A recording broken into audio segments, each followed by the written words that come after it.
सबसे पहले तो सर आपको बधाई कि आपको बनाया गया है राष्ट्रीय सचिव समाजवादी पार्टी में। वर्तमान में सुल्तानपुर जनपद में आपका आगमन हुआ है, किस प्रकार की कार्य योजना थी?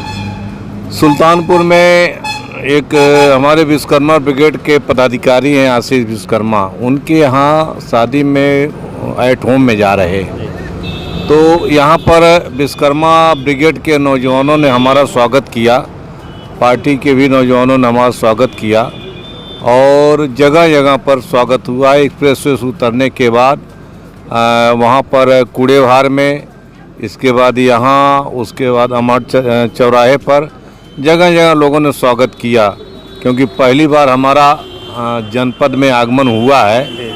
तो हमारे समाज के नौजवान हैं, उनमें उत्साह है, तो उन्होंने जगह जगह स्वागत किया है हमारा। एक सवाल सर हमारा और है, अभी के पार्टी के एक नेता हैं जिनका रामचरितमानस को लेकर बयान देते रहते हैं और सुर्खियों में भी रहते हैं कह सकते हैं। उनके बयान पर रामचरितमानस की जो पंक्तियां हैं उनका उन्होंने विरोध किया था, उसके बाद से पूरे भारतवर्ष में एक अलग की राजनीति शुरू हो गई, रामचरितमानस की प्रतियां भी जलाई गई।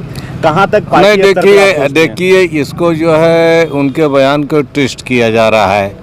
उन्होंने जो रामचरितमानस में जो एक चौपाई है जी, ढोल गंवार शूद्र पशुनारी, जी जी, तो ये जो है उस समय लिखी गई होगी जब इस देश में राजतंत्र था, मुगलों का शासन, तो उस समय ये बातें कही जाती थी। लेकिन अब लोकतंत्र है और लोकतंत्र में ये चौपाई प्रासंगिक नहीं है, तो इसलिए उन्होंने ऐसा कहा कि ये जो दलितों का अपमान है, महिलाओं का अपमान है।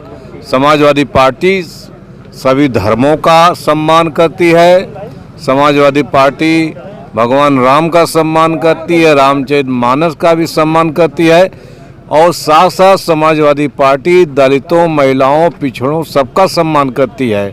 तो जो अपमानजनक चीज़ें लिखी गई है उस पर उन्होंने टिप्पणी की थी। एक सर अभी भी एक लोक गायिका है नेहा सिंह राठौर, उन्होंने यूपी में काबा करके एक कविता, उसका पार्ट 2 उन्होंने रिलीज किया, उसके बाद उनको नोटिस थमाई गई कि इस वीडियो में आपके द्वारा जो कंटेंट है, जो इसकी स्क्रिप्ट है, वो कहीं न कहीं जनभावना को जो है एक तरीके से विवादित करने का काम कर रही है, उसमें आपसी सामंजस्य और अमन चैन को प्रभावित कर रहा है। उस पर आपका क्या कहना है सर? देखिए, जो नेहा राठौर ने जो कविता सुनाया है उसमें सच्चाई है। उत्तर प्रदेश की तस्वीर जो आज की वर्तमान के, उसको उन्होंने आईना दिखा दिया है बीजेपी सरकार को।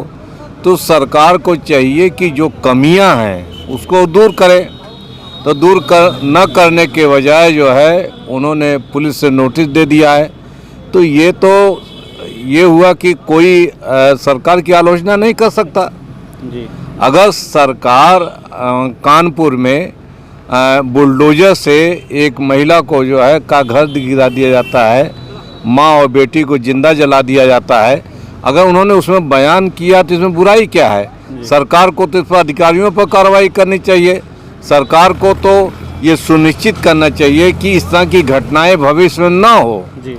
तो आलोचना तो होती रहती है, लेकिन सरकार आलोचना बर्दाश्त नहीं कर पा रही है, इसलिए कार्रवाई कर रही है। जी जी, बहुत बहुत धन्यवाद सर आपका। आज हम लोग सुल्तानपुर में मौजूद हैं, हमारे साथ पूर्व मंत्री रामाश्री विश्वकर्मा जी थे, सुल्तानपुर में इनका आगमन हुआ था और इनसे बातचीत किया। बहुत बहुत धन्यवाद सर आपका। धन्यवाद।